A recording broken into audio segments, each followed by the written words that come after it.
Still battling with the illegal mining issue. Just yesterday, we had this from the Catholic Bishops conference, and they came out with a statement saying that they are cautioning, that is the Ghana Catholic Bishop Conference has cautioned that while declaring a state of emergency in Galamsey affected areas may be necessary, it is not sufficient to address the full extent of devastation caused by illegal mining. In a statement issued yesterday, the bishops urged the government to adopt a comprehensive and long-term national strategy that goes beyond temporary crackdown. Also, they warned that Ghana's environment, public health, and national integrity remain at serious risk, stressing that only bold, coordinated action can deliver lasting solution. So the question is, what are we doing in this country when it comes to the fight against illegal mining? Are we losing the fight? That's the same thing I said this morning as I was talking to the producers and makeup room. And I was like, it seems like everything that we envision that will happen, it's not happening again. It seems like the fight against illegal mining has sort of like slowed down because we can't really see what's happening. We can't see the headway. And the harm just keeps on growing and growing and growing, because this issue is about water. Yeah. We came to talk about water on this show this morning. And water is actually a basic necessity. Do you understand? It's not luxury. Yeah. It's a human right. And somehow it has been linked to the same illegal mining. The cause of the problem is still illegal mining. And at the end of the day, we are also, and at the end of the day, this has also turned to a health problem because people drinking worm-infested waters will suffer from different worm diseases, like the man was saying, ringworm and some tapeworms, and then there's going to be diarrhea. And so if you have diarrhea, you actually need water to hydrate. Because of the ORS you're going to take, and now you do not have the water. This is a big one. So the Catholic Bishop Conference also proposed that several critical reforms calling for complete overhaul of the mining laws, including stronger enforcement mechanisms and tougher penalties for offenders, and the establishment of specialized court to fast-track prosecutions related to illegal mining. In addition, the conference urged the creation of a permanent corruption-proof task force composed of security services, environmental experts, and local authorities to ensure consistent enforcement and prevent a return to business as usual after temporary intervention. However, the bishops were clear that enforcement alone is not a solution. They emphasized that justice must be tempered with mercy, noting that many people involved in Galamsey are driven by poverty and deprivation. So you can tell that someone who is doing Galamsey is actually looking forward to his next making ends. And I'm not going to stop if you're not giving me an alternative. To address this, they recommend the creation of properly regulated small-scale mining zones, environmental safeguard, along with technical and financial support. They also called for land restoration, access to credit, and training for displaced farmers or displaced farmers, and the launch of a national afforestation and reclamation program to restore damaged lands and create dignified jobs, particularly for the youth, because all what we are seeing is the youth that is actually entering into this Galamsey thing. And the ripple effect is what we are seeing in a community like Gomwate Chiman. They don't have water. And an area like Kunyaku, they don't have water. I stayed in Agona Swedo for 3 years. I keep saying, Agona Swedo, when I stayed in Agona Swedo for 3 years, those days, you can actually drink the tap water coming from the tap. That's what we fetched from in school, Swedo School of Business. We go there, and the water was very clean, and it was nice. We don't buy sachet water. You actually have a bottle. You would fetch the water, put the bottle in your chop box, and you know that you can drink it as and when you want. But now when you go to these areas, you can't get water. So the question is, what are we doing to ourselves? Going on to where the Catholic Bishop Conference also came out with their communique or their statement, the bishops appealed directly to President John Dramani Mahama, urging him to show strong leadership by ensuring that enforcement targets not only the poor or vulnerable, but also those in position of power. That's because the poor and vulnerable is the one who would go and do it. But there is a force behind. Yeah. Are you touching the force behind? No. Because if you catch that poor and vulnerable, there's another poor and vulnerable that will still take the place of that poor and vulnerable that you caught. Because the power that be is behind. So that means there's a root cause. Yes. So let's go after the roots and not the leaves. And what are we doing about this? Further, so in the statement, it said that his government must prosecute not only the poor, but also the powerful, not only the weak, but also well-connected. Without courage, no policy will stand. Without law, or no law would hold. No declaration will succeed. That is what the Caliph Bishop Conference, they are saying. Addressing other segments of the society, the Caliph Bishop Conference called on chiefs to act as true custodian of the land, politicians to put national interest first, and security agencies to act with integrity. We've seen some security agencies that you are pushed to these places, then you go, you are compromised. So the little money you are getting, maybe it's not little, the amount of money you are getting has moved you to like a shift of brain. The reason why you went there, you aren't doing it, but you're looking at the amount of money you're getting from the place and say, hey, if I can get this amount of money here, why don't I just put down the gun? Why don't I just put down the law and get the people to do their own thing? Then I can make my money. That's like selfishness. Then they went on to say they also urged religious leaders to speak boldly and truthfully.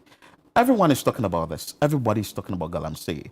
Media found the media coalition against illegal mining is also talking about it. But the big question we keep asking is there a political will to fight this? And how soon is this going to be, or is the fight going to be won? Because if nothing is done about it, then it's actually very shameful and embarrassing to a government that, you know, spoke against it before the elections. That's what I think. And I think something should be done about it ASAP, because at the end of the day, from it being an environmental problem, it's now a problem, because children are dying, mothers are suffering. You know, like so many diseases are popping up every day. We're probably thinking about the worms and the diarrhea right now. But at the end of the day, there are also long-term diseases that people deal with, you know, drinking all these infested waters. So I think something needs to be done about it ASAP, honestly. Well, so that's what you can see on the screen. Maybe they should bring these worm-infested waters for us to see what we are really dealing with. If you cannot drink it, then you will be serious. They should take it to the leaders to see. These are can you taste it?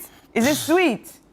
Can you know, if you cannot drink it, why would you want another person to drink it? Do you understand? That's my problem, because I feel like because you're not in the shoes of the person, you do not see the urgency of trying to, you know, fight some of these battles. But it is important that there is a solution. They come up with a solution once and for all. Let's stop going back and forth about this issue. I mean, we've been talking about this thing for how long? For a very long time.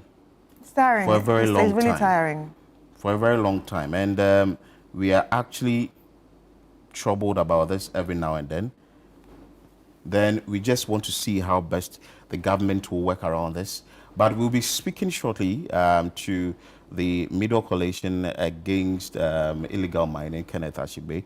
I just pray that we get him on the line so we can speak to him extensively what really their point is regarding this. Because see, mind you, everything that is happening, climate change will play its role and all that, but we are also part of the cause. We are part of what is happening. We are part of the issue that is happening now in this country. It's now in the central region. Even in the Greater Accra region, there are areas that do not have water. The Ghana Water Limited is having trouble, or is having challenges trying to treat the little water we have. And all these places the water bodies are being affected as a result of illegal mining that is in this country. So if we do not speak up now, or no action is taken on this issue now, what becomes of us in the next few years? Say 10 years from now, 15 years, 20 years from now, aren't we going to import water? And basic necessity as water will be imported. We couldn't just protect these things, or we couldn't just protect this natural resources that God has given us, that we would have to import into this country. You know the funny thing about importing water?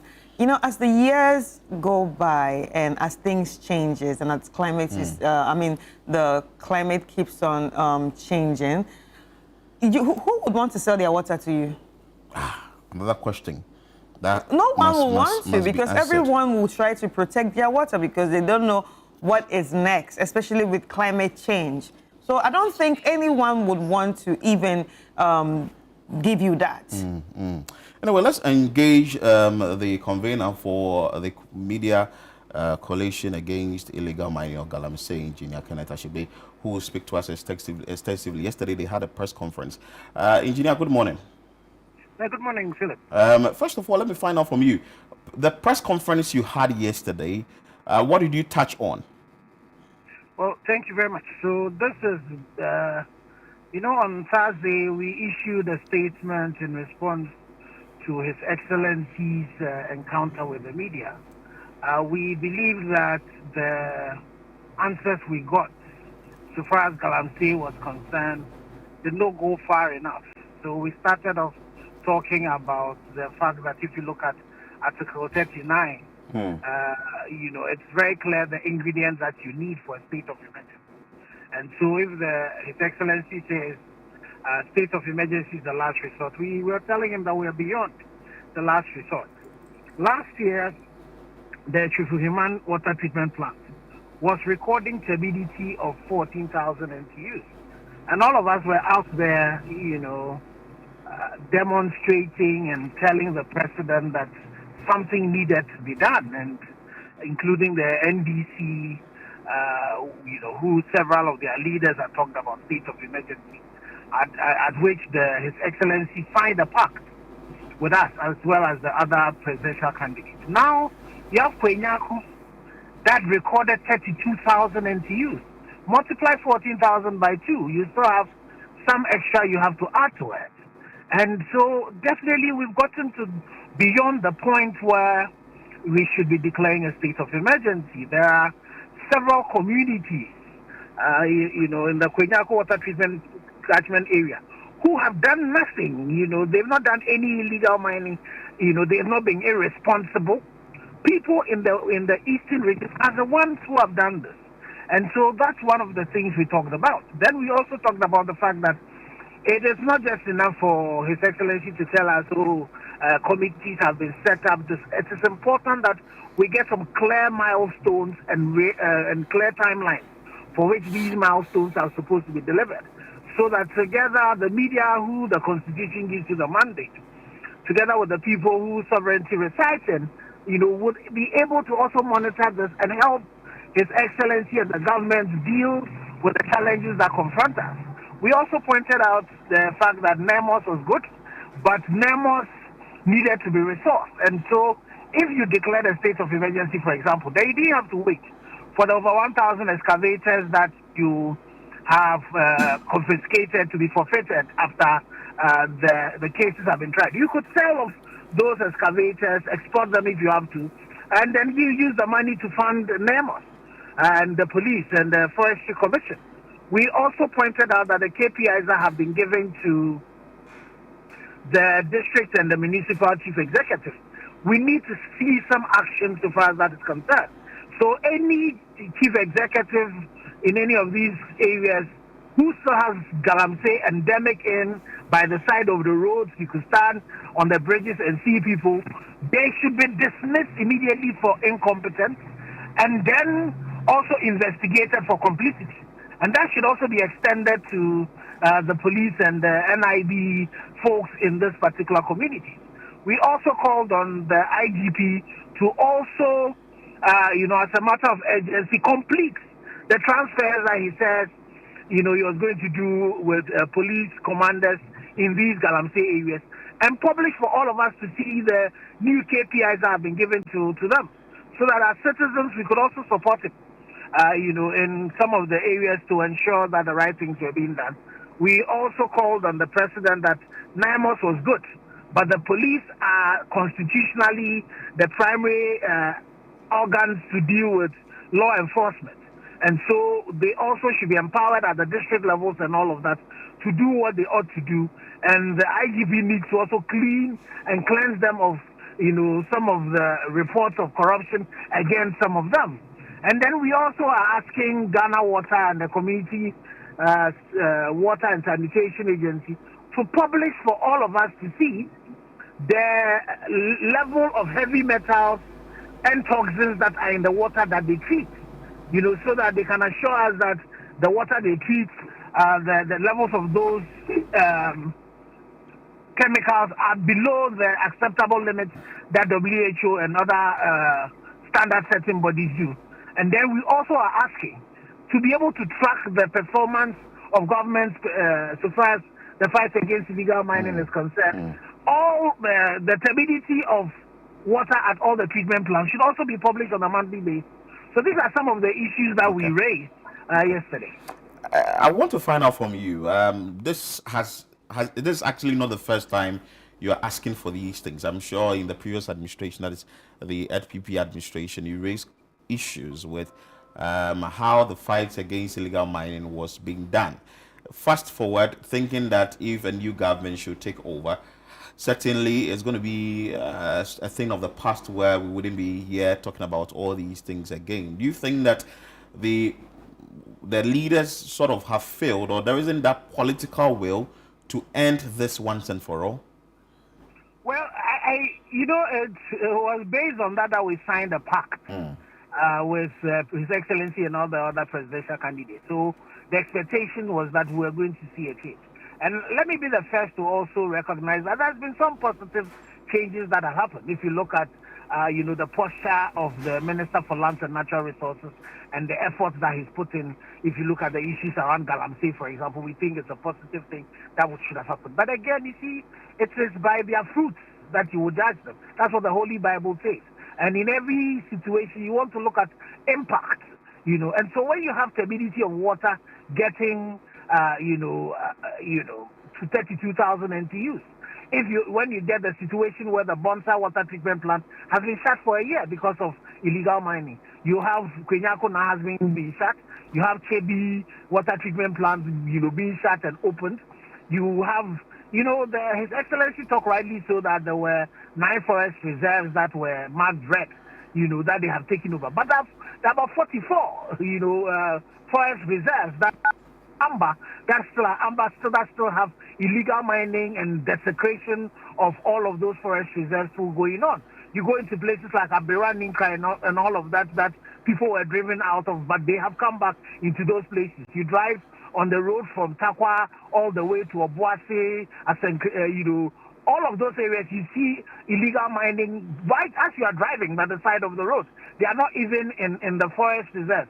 You get to Dunkwa, for example, on the bridge, on the Ofen, you see the people in the water bodies. You go to Pristia, the Ankobra has been dammed, and people are in the belly of the river actually digging out, in all of those places. So, these things show that some efforts have been made, but the efforts don't go far enough.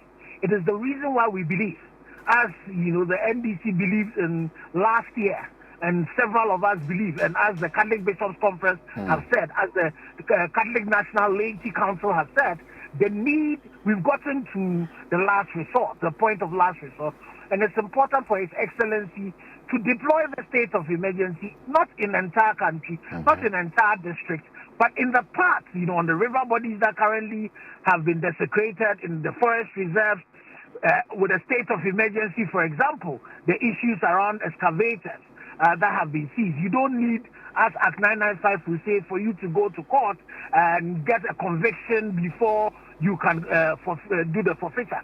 You could immediately, based on a state of emergency, do that. Also, we know that in the UK, last year when they had those routes, they were able to set up courts. And in the courts that were set up, people were taken, when you are arrested, you are taken to court within a day. When you are found guilty, jailed, and then sent to jail. We should be able to bring all of those things. His Excellency mentioned the issue about the fast track court. The Minister for Lands and Natural Resources has been talking about this severally. Why is it that it's taking us 9 months? It's not happened. Under a state of emergency, that can be done almost immediately. And so these are the reasons why we are saying that, where we currently are, where, the evidence is pointing to the negative, we need to start taking action that would reverse where we are. So for you think we've exhausted all the measures and we need the state of emergency declared. But the president, when he met the media, indicated that, well, we have a lot more we can do before we can declare state of emergency. Wouldn't that be sort of giving the president some time to say that, well, we have exhausted all the measures or what it takes for us to curb the Galamsey menace or to deal with it before finally we would declare the state of emergency? When you have almost 900,000 peasant farmers in the Ashanti region having lost their livelihood, when you have the people who depend on the Kwenyaku water treatment plant, who do not have water to drink currently as you speak, when you have people who have stage 4 renal diseases, when you have children that are being born with deformities, no genitalia, and multiple 6 limbs, when you have people whose only sin they had committed is that they woke up and they went to have nature's call, and then in Konongo there's the whole place caves in and they die. People like this. What else are you going to tell them? We have been doing what we have been doing for a while now. So there is responsible mining that government has brought. A good one. The NEMOS is out there, but they are not resourced, and you still are getting the results you get. It is sad. It is only a fool who does the same thing and expects different results. The results we are seeing says that, yes, you're doing something, but there's a lot more that you need to do. One of the challenges that we are facing, and one of the elephants in the room, is the fact that the politically exposed persons, and currently that's what is happening. That's not currently. It's been the stock of trade so far as this environmental crime is concerned. From 2016, it was the people who claim to be associated with the ruling government who were engaged in the impunity. It changed over in 2017 when the elections took place.